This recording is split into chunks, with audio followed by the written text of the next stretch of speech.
Welcome back to Old School Sports and our OOTP 23 playthrough of the Kansas City Royals. We are in the 2026 to 2027 off season. The calendar just flipped to 2027. It has been a quieter off season for the Royals, at least in terms of free agents. Haven't made any material free agent signings at this point.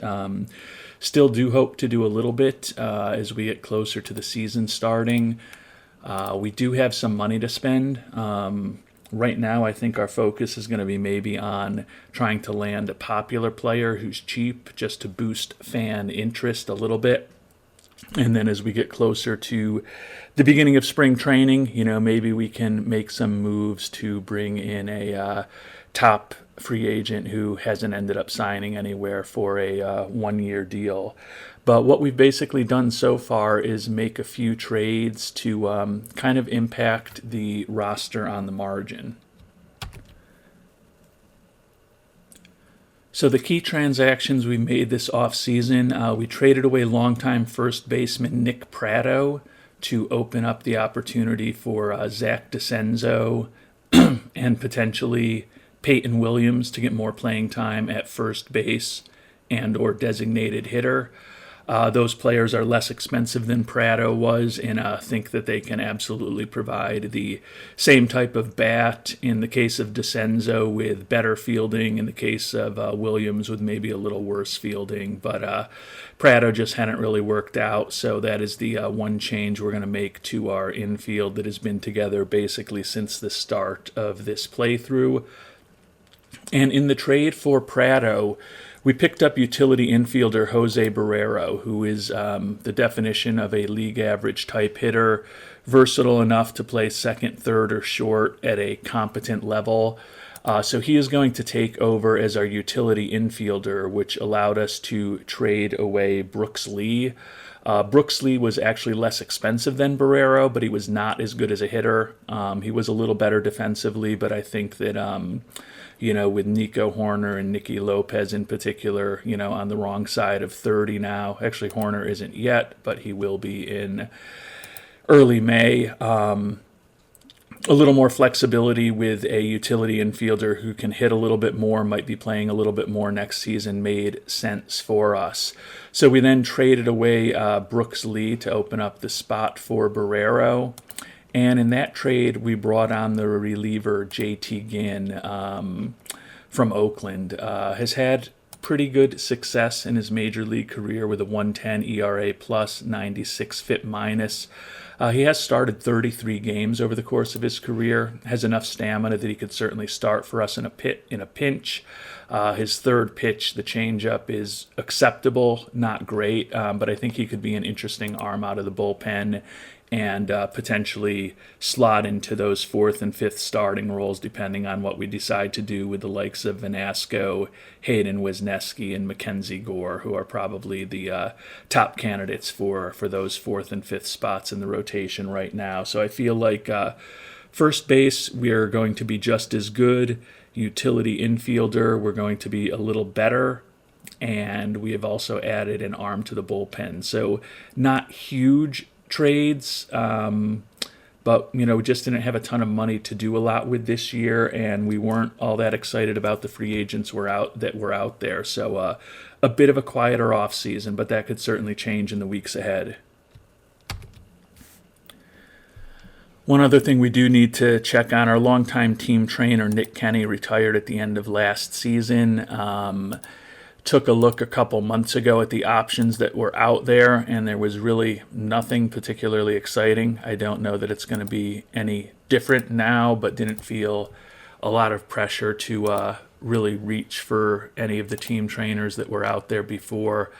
Looks pretty similar. You can see, we focus on preventing arm injuries is kind of the key thing we look for, but we also try to avoid a bunch of people who are poor or fair even in a lot of different characteristics, and some of these people that are really good at preventing arm injuries are pretty poor at a lot of other aspects of training. So I think what we're going to do is just kind of look for someone who's kind of competent everywhere, try to sign them to a one-year contract, and then hopefully we can find an even better trainer for the long term next off season. And I think what we're going to try to do is to try to sign Dave Groshner to a 1-year deal. He's excellent at rehabbing, having legs, good at rehabbing arms, good at preventing arm injury, good at preventing other injuries, and decent at everything else. Just kind of a jack of all trades, but he's not fair or poor in anything, which I think is the way to go. If we can get him to sign to a 1-year deal, hopefully can piece through a decent training performance this year. We'll see whether we can get him signed to a 1-year deal and then hopefully come up with an even better trainer in the off season and just a 1-year deal for $300,000. If we get to May or something and decide to take a look and there's some big time trainer out there, would certainly be happy to eat the 1-year contract if we're able to sign him to it and replace him with somebody better down the line. So at least this guarantees if we can sign him that we will have a trainer in the building when the players come in for spring training, which probably kind of important. And the last thing we're going to try to focus on right at the start of this playthrough is just signing a somewhat popular player. Hopefully we can sell a few more season tickets. Kind of focusing in on Alex Young here, 33-year-old, looks like he is a league average-ish type pitcher, could start, could relieve, extreme ground ball pitcher, good in the clubhouse. Over the course of his major league career, he's definitely been a below average pitcher with an 89 ERA plus and a 124 FIP minus. Splits are pretty similar between versus lefties and righties. So no guarantee that he's even going to make the major league team, but he does have 2 option years left. So for $1.2 million, we'll try to offer him a little less than that. Not even sure if he's going to make the major league team. It's really just one of those trades or potential free agent acquisitions made to just give us a little organizational depth and get a little boost to fan interest to hopefully sell a few more season tickets before the season gets started.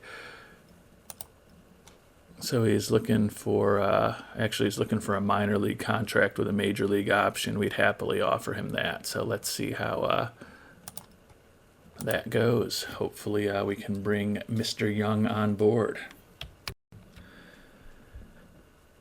And Dave Groschner has joined us as our trainer for 1 year. So good to have him on board.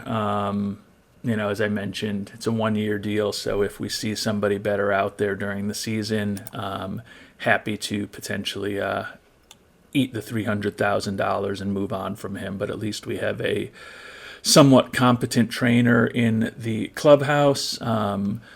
Staff cohesion pretty good. People are happy. Everyone except the new addition, Groschner, has good relationships with the players. Nobody struggles with anybody. So, and we've got great coaching from the Jacksons, Bo and Nick, as far as catching, infielding, outfielding, and running. So, feel pretty good about the coaching staff at this point. As I mentioned, we'll certainly be looking to upgrade Groschner next off season, if not before, but at least we have a trainer on board at this point.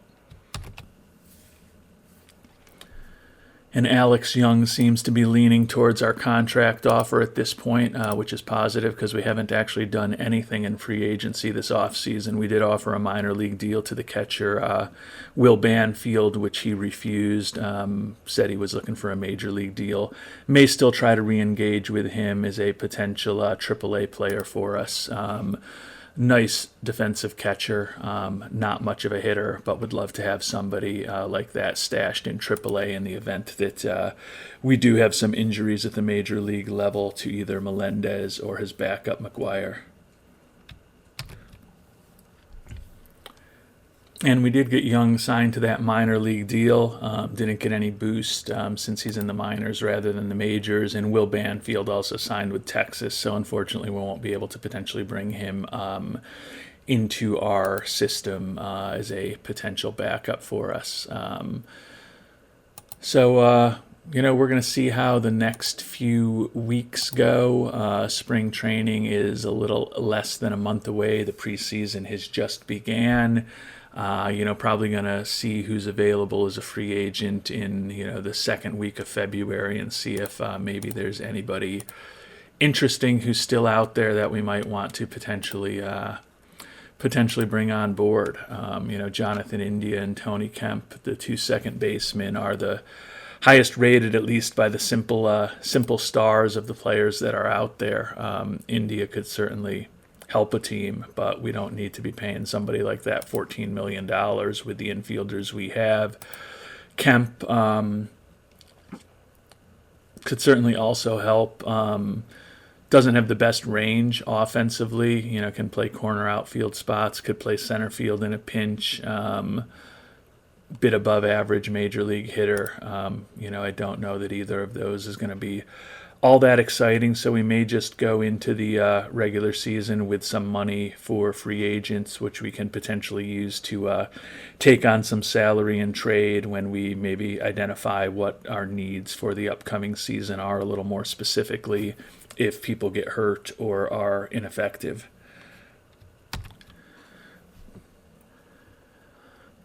And looking at our finances as we get closer to the start of the season, we've got about $7.7 million for free agents, but no money available for extensions. Looking at our team, MJ Melendez contract is likely to about double next year. Sal Frelick going to be getting paid about twice as much. Hayden Wisniewski potentially going to be getting paid about twice as much.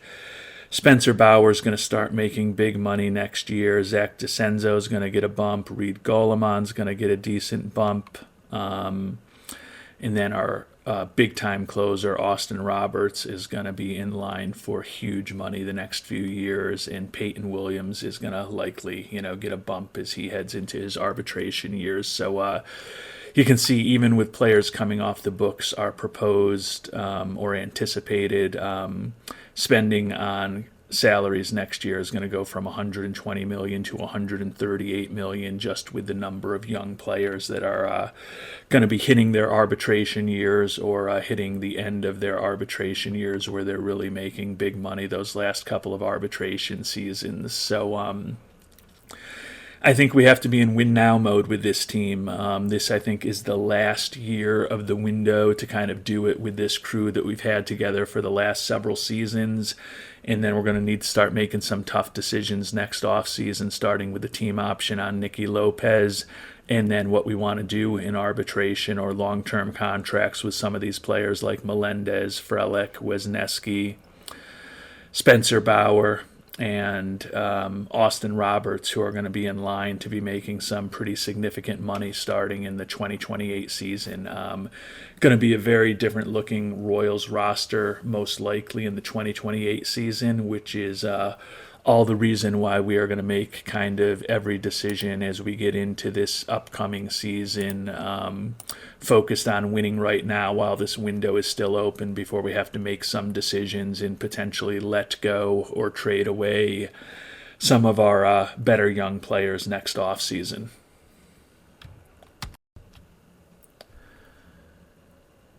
And spring training's about to start in just a few days. Pretty similar list of free agents available to when the last time we looked a few weeks ago. We are going to make minor league offers to a few players. Think it's probably unlikely that they'll accept, but if we could bring on a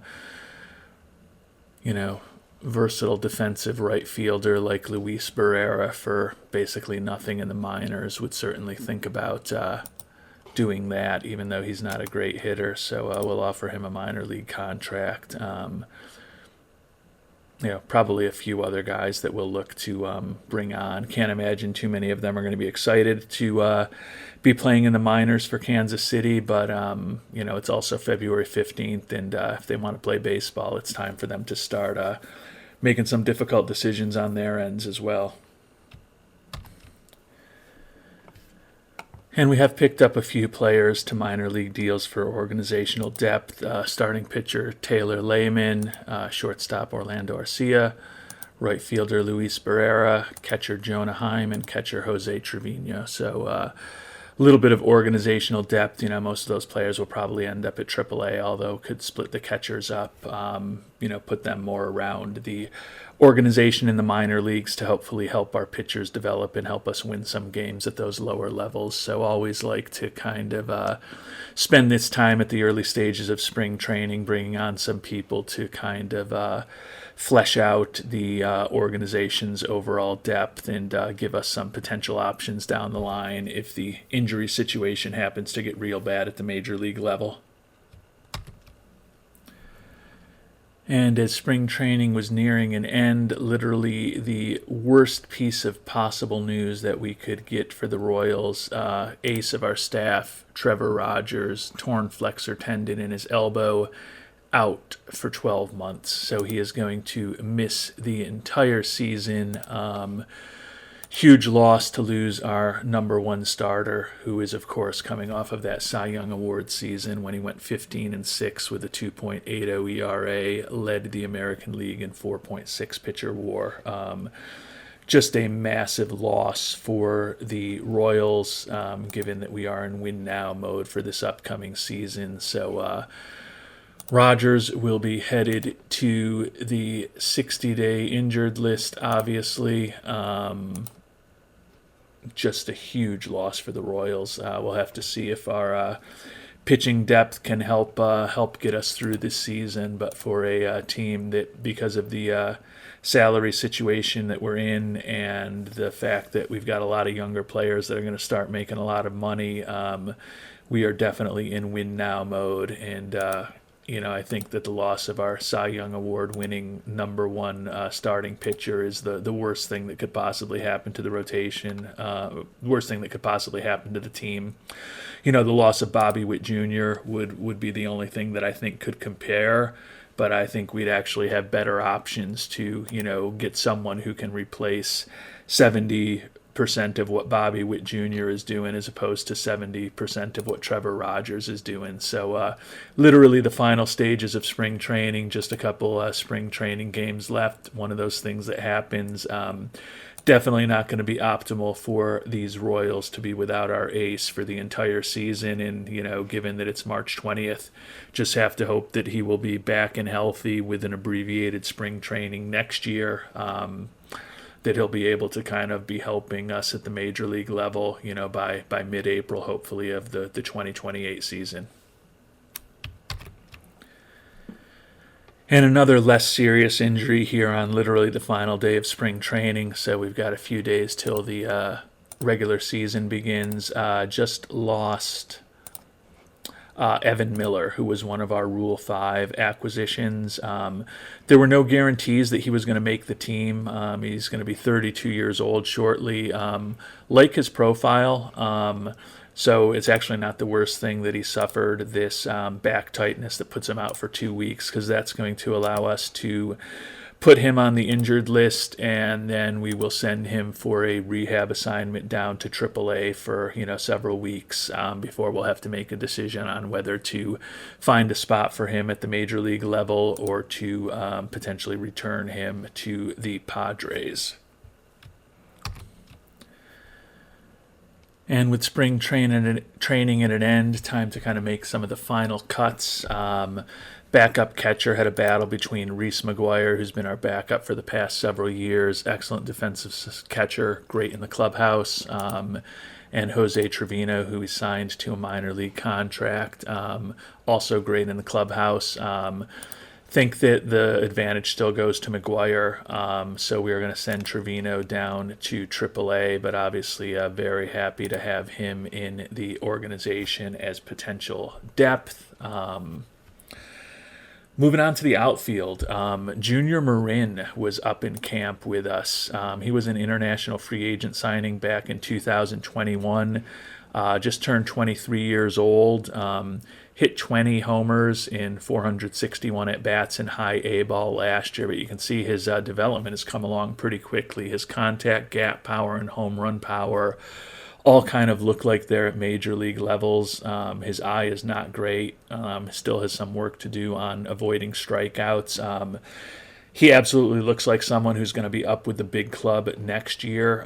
Given that we kind of have a bit of a glut of outfielders, we are going to actually send him down to Double A, but expect him to maybe spend a couple months in Double A, a couple months in Triple A, and then he'll probably get a cup of coffee with the Royals towards the end of this season. Could certainly be up sooner if we have some injuries, and then likely will be playing a significant role on our team next year.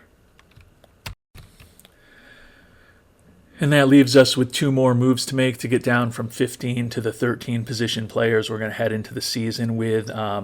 Ricardo Cabrera, probably going to be our starting second baseman next year, but we are going to send him down to AAA. Think that he will get more action there. He's 22 years old. Just not going to have a lot of playing time for him with DeCenzo at first, Horner at second, Witt Jr. at third, Nicky Lopez at short, and then the recently traded for Jose Barrero as our super sub in the infield. Think that just in terms of Cabrera's development, he's going to get a lot more playing time down in AAA. But as we've talked about in previous episodes, with Nico Horner in the last year of his contract and a similar batting profile, although we think Cabrera can maybe be a little bit better of a hitter eventually, and a similar defensive profile, although without a doubt Horner is better defensively with 4 Gold Glove awards. But we're going to need to be saving some money next year, so Mr. Cabrera will likely be back up with us as our starting second baseman next season. We're going to try to get him as much playing time as possible in AAA this year. And that leaves us with one final cut to make among our position players. And it really comes down to our super defensive substitute, Melvin Moreno. Not much of a bat, but just a brilliant defensive player. Does have one option year left, so we can send him down to the minors, or Jason Dominguez, who we picked up in the Rule 5 draft. Versatile backup outfielder, can play a little center field if we need in a pinch, can also play first base. Profiles as a relatively average major league hitter. I think given that, if we were to let go of Dominguez, obviously we're going to lose him and he's going to go back to the Cubs. I think we're going to keep Dominguez right now, send Moreno back down to AAA Omaha, given that we've got the option year with him. So that means we are heading into the regular season with a little bit of a different roster than we had last year. MJ Melendez at catcher, backed up by Reese McGuire again. Zach DeCenzo is going to take over for Nick Pratto as our everyday first baseman. Second base the same with Horner. Shortstop the same with Nicky Lopez. Third base the same with Bobby Witt Jr. Jose Barrero is our utility infielder, taking over that role from the traded away Brooks Lee. Sal Frelick, Kyle Lewis, and Young-Hoo Lee are your starters in the outfield. Peyton Williams going to get some time at DH, also a backup outfielder and infielder. Stephen Paulini, another backup outfielder, and then Jason Dominguez, as we talked about the Rule 5 acquisition, also a backup outfielder, see what he can do at the major league level. Lewis is in the final year of his contract. He presumably will not be back, so need to figure out this season whether potentially Jason Dominguez or Young-Hoo Lee could potentially slide over in as our everyday center fielder after Lewis departs. So we are a little light on infielders. Barrero is really the only sub we have who's a pure infielder. Would normally kind of like to have 2 people, but Barrero can play second, third, and short. And, among the outfielders, we have Peyton Williams, among others, who can at least play first base. And then with DeCenzo, Horner, Witt Jr., and Lopez, they are all very versatile players. You can see DeCenzo can play any infield position, although we wouldn't want him at shortstop. Nico Horner can play second, third, or short at a high level if needs be. Nicky Lopez can play second or short, and then Bobby Witt Jr., obviously our starting third baseman, but could also play second or short in a pinch if we needed him to. So feel that we've got a lot of versatility to kind of mix and match those people in with Barrero when folks need a day off. But clearly, if we have any injuries, in the outfield in particular, the first person we bring up is probably going to be the infield defensive wizard Melvin Moreno, to give us a little more depth defensively. Definitely feel like we're pushing it a little bit with 6 outfielders on the roster, even though we need them at the DH spot, and some of them can play first base for us.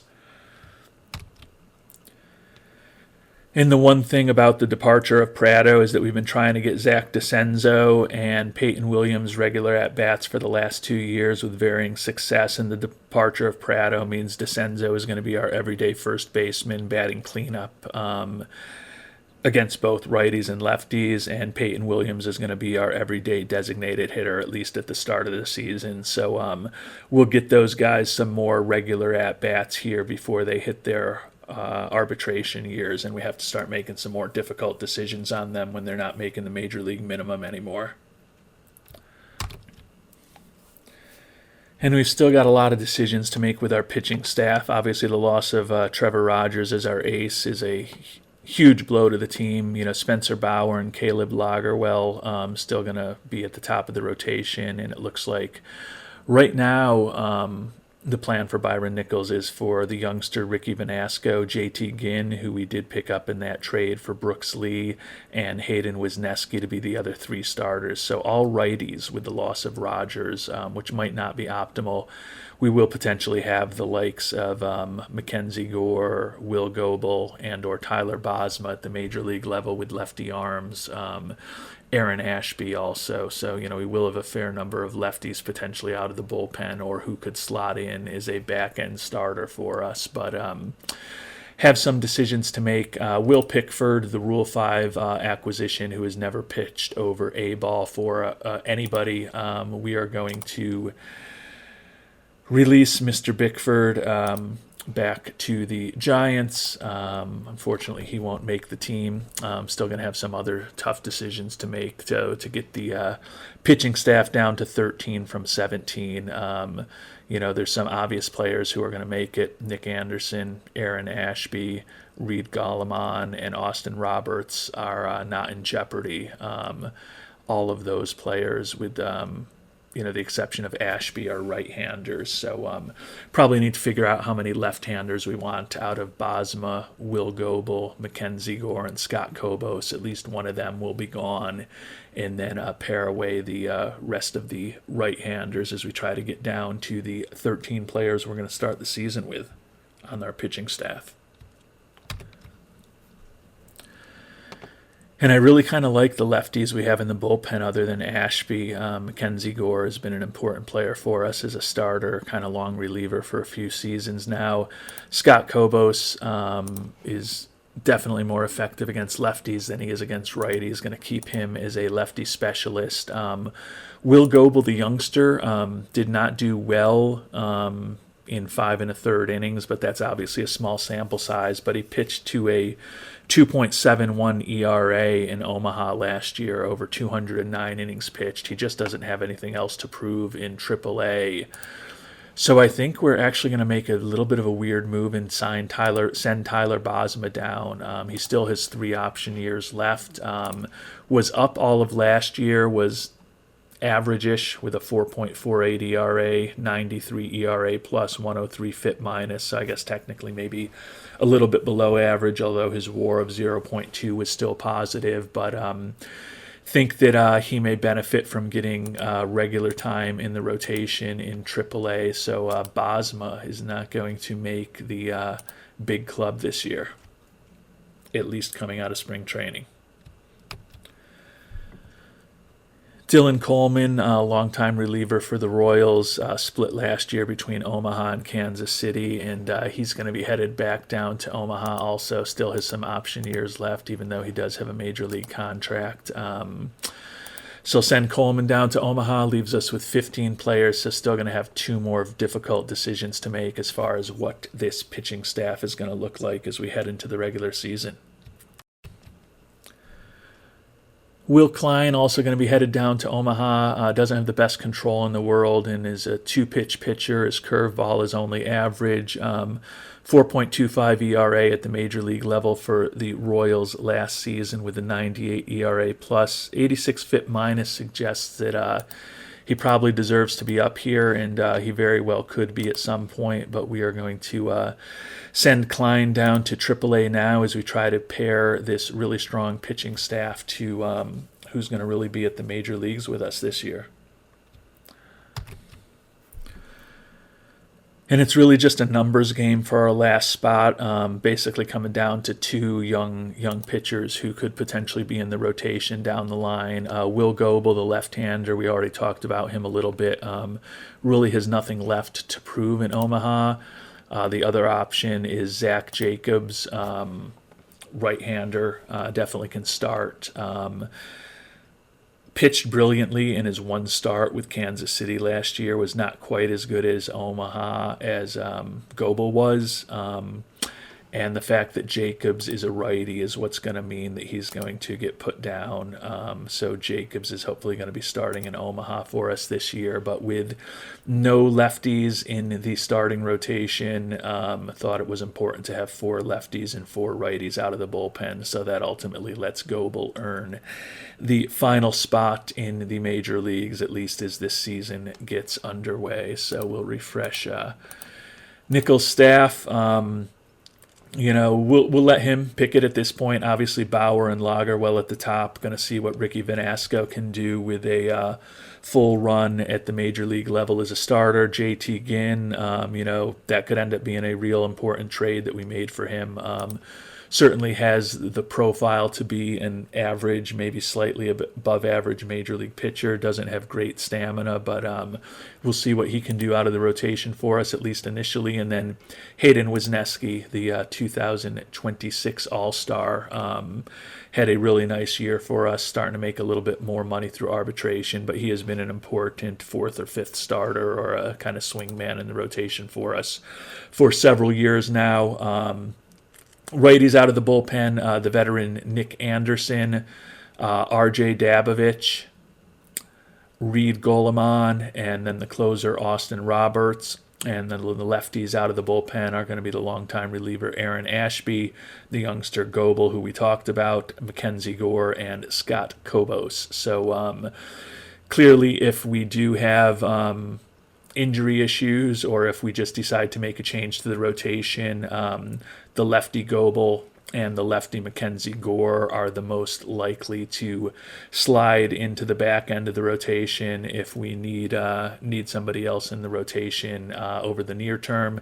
And then obviously with all of the moves that we made, we do have a lot of pretty good potential starting pitchers down in AAA, with the likes of Tyler Bosma down there, who could certainly join us at some point, and Zach Jacobs, who we talked about. So we definitely have options, but we also have money. We've got about $7.7 million that we could use. So as we get into the season, if there's anyone interesting on the trade block, would certainly be thinking about potentially adding a top of the rotation starter, or quite honestly, if we can just pick up a solid 2 or 3 starter, that could be a big boost given the hole that we need to fill with the loss of Trevor Rogers for the season. And with that, the Royals are ready for the season to begin. We did increase our ticket prices to $20, increase of close to 10%. Still sold more season tickets than we did a year ago. At least projected, although we're ahead in what we've actually sold at this point, so that's positive. And most importantly, the increase in ticket prices is going to hopefully lead to an increase in revenue of about 16.7%, 16.6%. So looks like we may have an opportunity to push ticket prices even further if the team is playing well. But let's see what our expectations are. we'll run a sim of the season here and generate some predictions. Last year, the Royals were supposed to be the best team in baseball. Be interesting to see what we look like without Trevor Rogers. Still expected to be pretty good. 97 wins would be the best in the American League. I tell you, if we can get to 97 wins and win the American League Central without Trevor Rogers, I would absolutely take that at this point. And the 97 wins that we are projected to have would be the second best in baseball behind the San Diego Padres. So we would certainly take that at this point. With the loss of Rogers, we don't have anyone expected to be among the top pitchers, and we don't have anyone expected to be among the top batters. Going to be an interesting season for the Royals. We're going to do it through teamwork and depth and just hopefully a lot of good, solid players. You can see we are projected to lead the league in stolen bases against with guys like Bobby Witt Jr., and Sal Frelick likely to be among the league leaders again this year. So with that, we are going to be heading off to the end of this episode. In our next episode, we will be back with the start of the 2027 season. High expectations for the Royals, and as I've talked about with the salary situation we're heading into with some of our younger players, the team is definitely going to look very different in 2028 than it looks this year in 2027. This is the 6th season of our playthrough, going for a 3rd consecutive playoff appearance, going for a 5th consecutive winning record. Definitely potential that we're going to need to be heading into a little bit of a, I don't know if it's a rebuild, but a revamped roster with the salary constraints that we're going to be under next season. So we are all in on trying to win this year, and I would expect that when we get into the depth of the season, we are going to be looking to take on a frontline starting pitcher if there's anybody available on the trade block or otherwise. So that is definitely the big hole that we plan on filling at some point. You know, whether it's April or May or June or July, that will be determined by how the team is playing. But adding a frontline starter to kind of fill in for the loss of Rogers is going to be top of our list of things to try to achieve when other teams start falling out of contention and hopefully being a little more willing to deal away some decent players in the final years of their contract at a hopefully more reasonable price. So we will focus on that in the coming episodes. Until then, thank you so much for watching and hope you have a great day.